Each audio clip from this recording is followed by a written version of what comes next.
Hey folks, welcome to the very first episode of the back stage. मैं हूं समरेश श्रीवास्तव और आज से हम शुरू करने वाले हैं एक ऐसा सफ़र जिसमें हम एक्सप्लोर करेंगे इंडियन थिएटर की दुनिया को। इस चैनल पे हम उन बेहतरीन नाटकों के बारे में बात करेंगे जो ना सिर्फ हिस्ट्री का हिस्सा हैं बल्कि जो आज भी काफ़ी रेलेवेंट हैं और जिनको आज भी कई जगह खेला जाता है। हर एपिसोड में हम एक नाटक के बारे में बात करेंगे और देखेंगे कि उसकी स्टोरी क्या थी और उसके कैरेक्टर्स क्या थे, उसकी सेंट्रल थीम क्या थी और आखिर ऐसा क्या मैसेज था जो वो नाटक अपने दर्शकों से कहना चाहता था। तो अगर आप इंडियन थिएटर में दिलचस्पी रखते हैं या आप थोड़े बहुत भी क्यूरियस हैं जानने के लिए कि आखिर पीछे की दुनिया कैसी थी नाटकों की, तो इस चैनल को ज़रूर सब्सक्राइब कीजिएगा। तो चलते हैं पहले एपिसोड में, जिसमें हम चर्चा करेंगे इंडियन थिएटर का एक बहुत ही आइकॉनिक प्ले जिसका नाम है अंधा युग। So let's dive in. अंधा युग एक बहुत ही शक्तिशाली और एक बहुत ही मशहूर नाटक जिसको हमेशा याद रखा जाता है। धर्मवीर भारती जी का ये आइकॉनिक नाटक 1954 में पब्लिश हुआ था और जब इस नाटक ने पहली बार स्टेज पे कदम रखा तो ये लोगों को बहुत पसंद आया था और इसी के चलते इसको काफ़ी सारी लैंग्वेजेस में ट्रांसलेट किया गया और दुनिया के कई देशों में इसका मंचन हुआ। और तभी कहा जाता है कि ये इंडियन थिएटर का एक बहुत ही पॉपुलर प्ले है जो बहुत ही खूबसूरती से इंडियन थिएटर को लोगों के आगे पेश करता है। ये नाटक एक चेतावनी देता है। ये हमें बताता है कि जो युद्ध है, युद्ध में सिर्फ लोगों की जान नहीं जाती बल्कि आने वाली कई पीढ़ियों को उसका परिणाम भुगतना पड़ता है। ये नाटक हमें बताता है कि हम इंसानों के लिए कितना ज़रूरी है दूसरे इंसानों के प्रति हमदर्दी की भावना होना और कितना ज़रूरी है हम इंसानों में दूसरे इंसानों को समझने की इच्छा होना। तो सबसे पहले ये नाटक ऑल इंडिया रेडियो पे सुनाया गया था और जैसे ही ये लोगों ने सुना तो ये लोगों को बहुत पसंद आया। ख़ासतौर से जो लोग नाटक की दुनिया से जुड़े हुए थे वो लोग इसमें काफ़ी दिलचस्पी लेने लगे। जब मशहूर प्लेराइट और थिएटर के डायरेक्टर सत्यदेव दुबे ने इस नाटक को सुना तो उनको ये नाटक काफ़ी पसंद आ गया और वो तुरंत भारती जी से मिले और इसको स्टेज करने की इच्छा जताई। उन्होंने इसकी स्क्रिप्ट इब्राहिम अलकाजी जी को भी भेजी जो उस समय नेशनल स्कूल ऑफ ड्रामा के डायरेक्टर थे। अलकाजी जी को भी ये नाटक बहुत अच्छा लगा और उन्होंने इसका निर्देशन करने का फैसला लिया। हालांकि कई लोगों का मानना था कि इस नाटक में ज़्यादा कुछ एक्शन नहीं है, पर अलकाजी जी मानते थे कि action is not rushing around, it's inward growth. और फिर 1963 में अलकाजी जी की डायरेक्शन में अंधा युग को दिल्ली के स्टेडियम फिरोशा कोटला में स्टेज किया गया और इस प्रोडक्शन ने एक मॉडर्न इंडियन थिएटर में इतिहास रच दिया और इसको खूब सराहा गया। इसका म्यूज़िक दिया थिएटर के नामचीन गीतकार वनराज भाटिया ने और आने वाले कई सालों में लगातार इस नाटक का मंचन चलता रहा और काफ़ी सारे डायरेक्टर्स ने इसको स्टेज किया और अपने तरीके से दर्शाया, जैसे कि मोहन महर्षि, राम गोपाल बजाज, भानु भारती, M.K. रैना, जिन्होंने इसको बर्लिन और festival of India in the USSR में स्टेज किया। रतन थियम जी ने इसको टोंगा जापान में 5 अगस्त 1994 में स्टेज किया, which is a day before the 49th anniversary of atomic bombing of Hiroshima.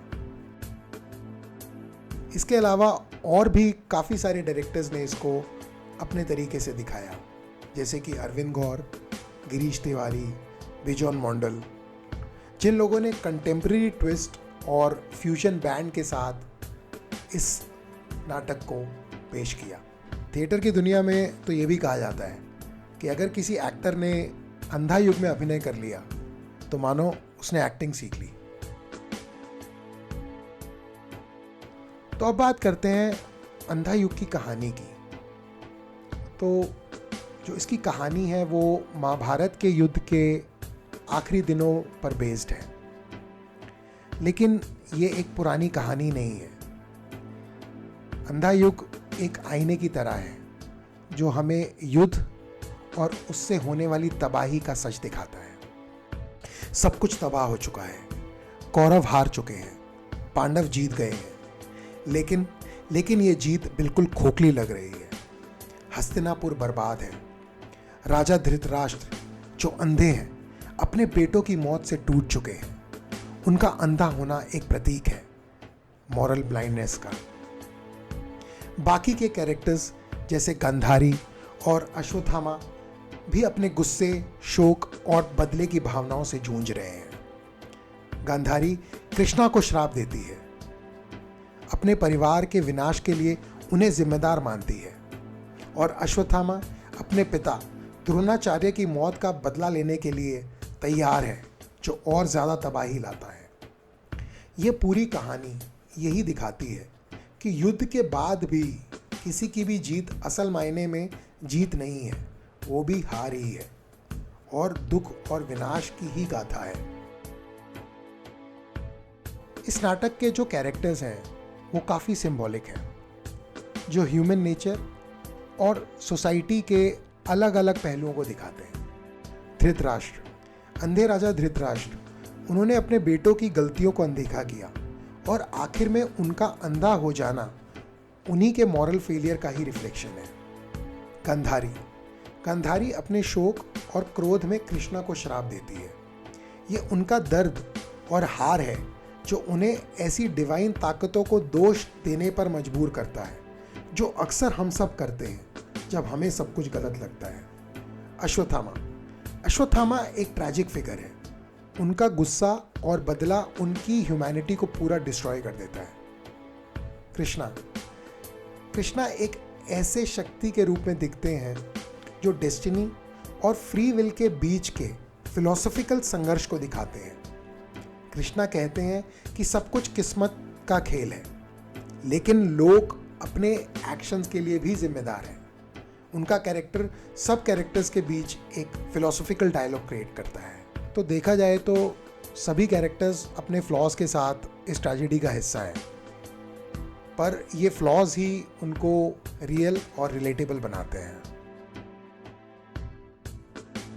आज के ज़माने में भी अंधा युग काफ़ी रेलेवेंट नाटक है, क्योंकि आज भी हम लोग वर्ल्ड कॉन्फ्लिक्ट्स, वायलेंस और सोशल डिविजन्स का सामना कर रहे हैं।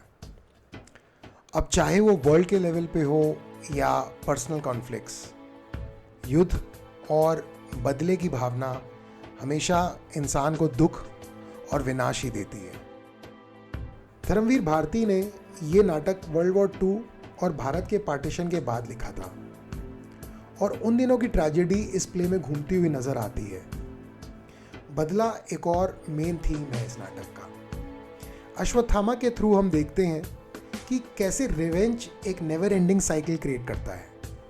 जब तक हम किसी को माफ़ करना नहीं सीखते, हिंसा का ये सिलसिला चलता रहता है। और आखिरी में मैं यही कहूँगा कि अगर अभी तक आपने अंधा युग नहीं देखा या पढ़ा तो ज़रूर इसको एक्सपीरियंस करें। मैं इसको बिल्कुल रिकमेंड करूँगा। और टाइम टू टाइम NSD और दूसरे रीजनल थिएटर ग्रुप्स इसको स्टेज करते रहते हैं, तो अगर आपको कभी मौका मिले तो ज़रूर इस भव्य नाटक का आनंद उठाइए। और वैसे ये YouTube पे भी अवेलेबल है, तो आप वहाँ पर भी जाके इसको देख सकते हैं और इस नाटक का मज़ा ले सकते हैं। मैं कुछ लिंक ज़रूर डिस्क्रिप्शन में डाल दूँगा। फ़िलहाल मैं अब आपकी इजाज़त चाहता हूँ, और आप मुझे ज़रूर कमेंट्स में बताएं कि आपको अंधा युग का ये मैसेज आज के टाइम पे कैसा लगता है। तो आज के लिए बस इतना ही। हम मिलेंगे अगले एपिसोड में एक नए नाटक के साथ। तब तक के लिए thank you for watching. Good bye.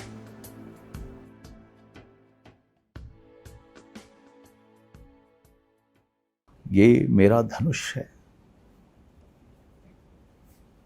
धनुष अश्वत्थामा का, जिसकी प्रत्यंचा खुद द्रोण ने चढ़ाई थी।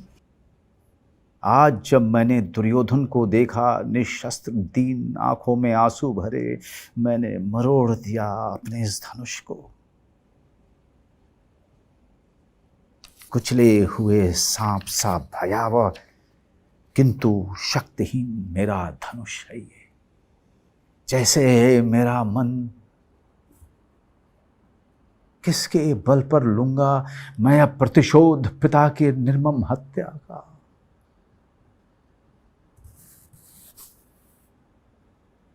भयानक इस वन में भी भूल नहीं पाता हूं। कैसे सुनकर युधिष्ठिर की घोषणा कि अश्वत्थामा मारा गया, शस्त्र रख दिए गुरु द्रोण ने रणभूमि में। उनको थी अटल आस्था युधिष्ठिर की वाणी में, पाकर निहत्था उन्हें पापी धृष्टद्युम्न ने अस्त्रों से खंड खंड कर डाला। भूल नहीं पाता हूं मेरे पिता थे अपराजय। अर्ध सत्य से ही युधिष्ठिर ने उनका वध कर डाला। उस दिन से मेरे अंदर भी जो शुभता कोमलतम था, उसकी भ्रूण हत्या युधिष्ठिर के अर्ध सत्य ने कर दी। धर्मराज होकर वे बोले, नर या कुंजर? मानव को पशु से उन्होंने पृथक नहीं किया। उस दिन से मैं हूं पशु मात्र, अंध बर्बर पशु, किंतु आज मैं भी एक अंधी गुफा में हूं भटक गया।